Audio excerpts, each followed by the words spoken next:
June 12, 1944. 04:37 hours. A narrow valley south of Isigny, Normandy.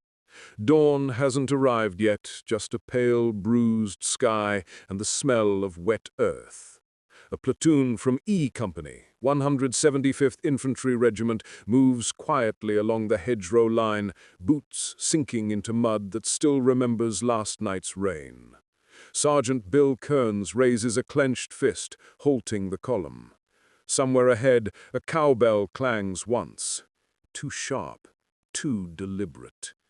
Private Tom Rinaldi feels the hair on his arms lift. Something's wrong. The valley is too still. Then it hits. A rising howl, thin at first, like wind squeezing through a cracked doorway. But it grows, deepens, folds into itself. It becomes a screech so violent you'd swear the air was tearing open above your head. Every man looks up at the same time. They don't see the rockets, just streaks of white smoke carving through the half-light. The sound is so alien, so mechanical, and yet so predatory that for a split second no one moves. Their brains simply cannot process it. Rinaldi drops his rifle. Someone screams, "Get down, Nebelwerfer!" But most have never heard the word before. All they know is that the sky has begun to howl like a damned thing. The first rockets slam into the far slope, vomiting fire and dirt high enough to blot out the rising sun. The shockwave hits next, fat, heavy, and intimate, like a giant hand smacking the earth an arm's length away. Men dive into the hedgerow. Someone disappears in a geyser of soil. Helmets ring like struck bells. The valley becomes a bowl of rolling thunder, each blast overlapping the next until it's impossible to tell where one explosion ends and another begins. And above it all, that scream, that impossible metallic wail circling the valley like a hunting animal. Then the second volley starts. Worse than the first. Much worse.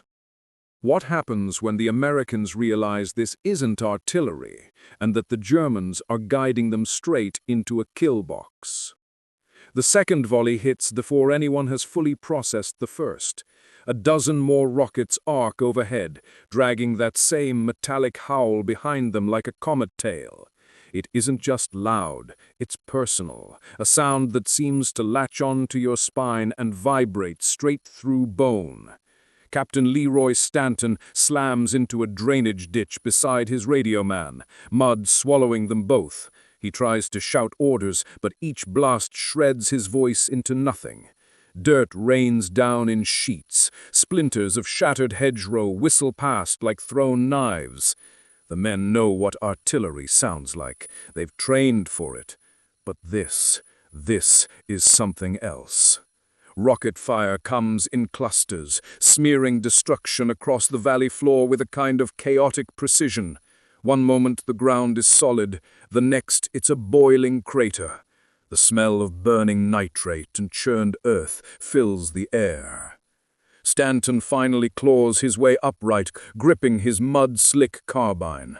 He points to the tree line on the far ridge, a jagged silhouette barely visible through drifting smoke. That's where the sound came from. That's where the launch tubes must be. But he doesn't get the words out before the radio man tugs at his sleeve, eyes wide. They're not alone in the valley.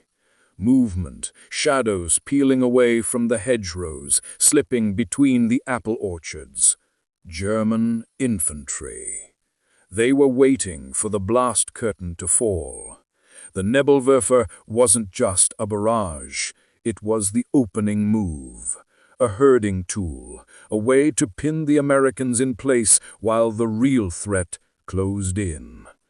Rinaldi, face streaked with mud and terror, realizes it before most.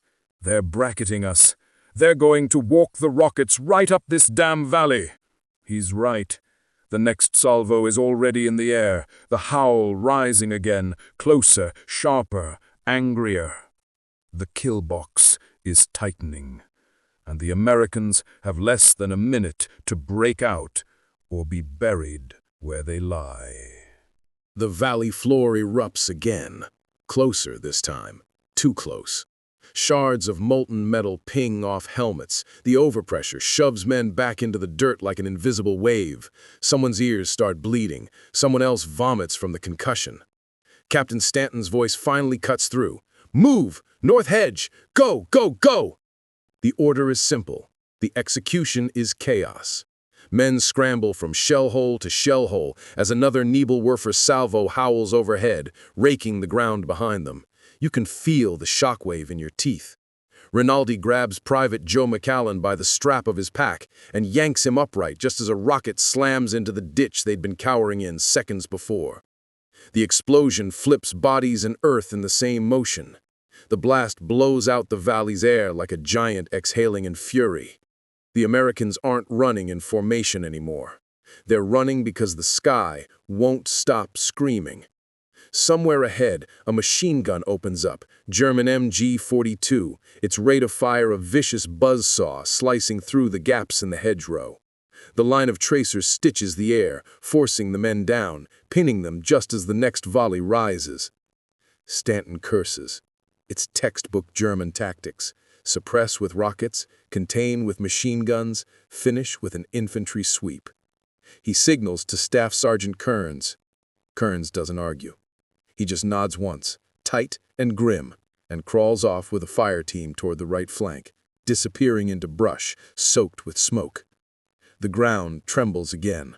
Another Nebelwerfer launch. A deeper howl, even closer. Rinaldi's breath catches. He knows what that means. They're adjusting fire, dialing the rockets onto their escape route. Stanton sees it too. They won't outrun the next strike.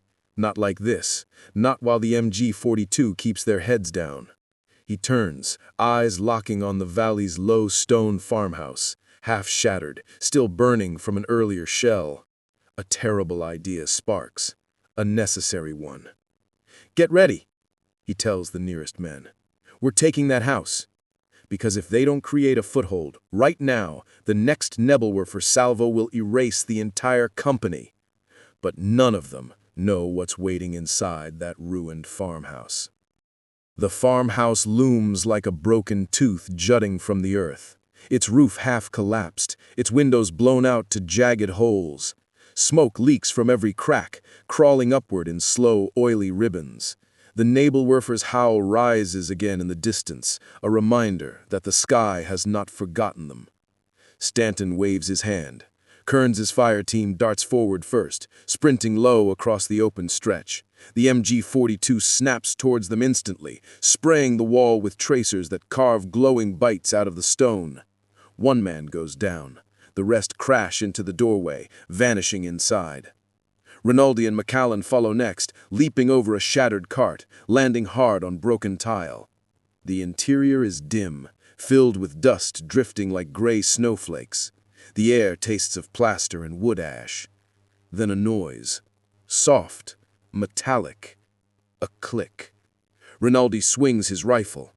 A German grenadier lies half buried under a collapsed beam, one leg bent wrong. His hand clutches a Model 24 stick grenade, thumb on the striker cap, eyes glazed with a mixture of pain and hatred. Kearns doesn't hesitate. A single burst from his M1 cuts the moment in half. The grenade drops harmlessly from the man's fingers, rolling across the floor like a toy. No one breathes for several seconds. Stanton bursts in last, face streaked with mud. "We hold here. We break their line or we die in this room." The Nebelwerfer scream crests Ben, louder than before. You can feel it vibrating the walls. It's not aimed at the house. Not yet. But it's getting closer. McCallan peers through a shattered window. German infantry are moving across the hedgerow in a staggered file, advancing fast, using the rocket barrage as their shield. Shadows slipping between shadows. "They're coming right at us," he whispers. Kearns racks a new clip into his Garand. Stanton positions men at each broken window, each cracked doorway, every gap where light seeps through. Outside, the next Nebelwerfer salvo lifts into the sky, and this time, every man in the farmhouse realizes the rockets will land exactly where the Germans want the Americans to be. unless they break the ambush.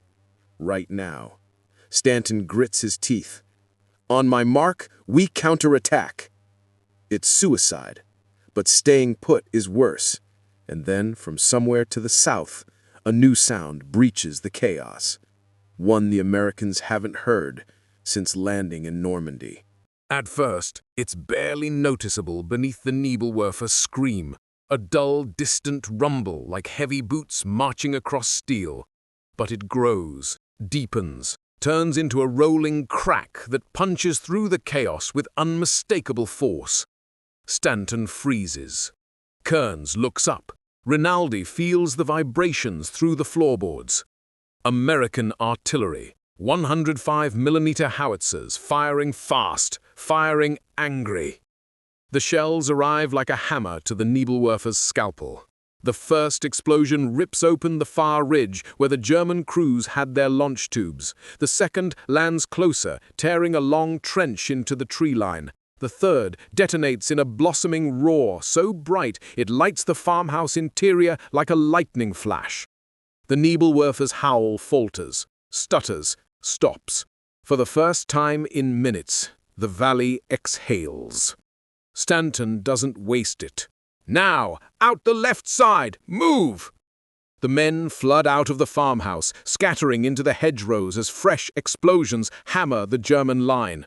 Rinaldi ducks beneath twisting branches, McCallan at his heels. The MG-42 stutters once, desperate and shaky, then falls silent under another American shell. The German infantry, now without their rocket curtain, hesitate. That single beat of uncertainty is all the Americans need. Kearns leads the charge, firing on the move, his men erupting from the hedgerow like ghosts pulled out of smoke. Stanton follows, rallying the scattered platoons, pushing them up the slope toward the now crippled ridge. By the time they reach the top, the Nebelwerfer battery is wrecked, tubes twisted, limbers overturned, ammunition scattered and burning. A few German survivors flee through the trees, leaving behind the charred skeleton of their ambush. Rinaldi stares at the ruined launchers, at the thick, spiraled tubes still warm from firing. "That made all that noise?" he mutters. Kearns answers quietly. "Hell of a weapon when you don't know it's coming." Stanton surveys the valley below, cratered, smoking, shrouded in drifting dust. What had been a green, quiet stretch of Normandy an hour ago now looks like the surface of another planet. He doesn't say anything for a long moment. No one does. Because everyone understands what happened here. The Nebelwerfer hadn't just tried to kill them, it tried to terrify them, break them, scatter them. But the Americans held. They learned the howl, and they lived long enough for their own thunder to answer back.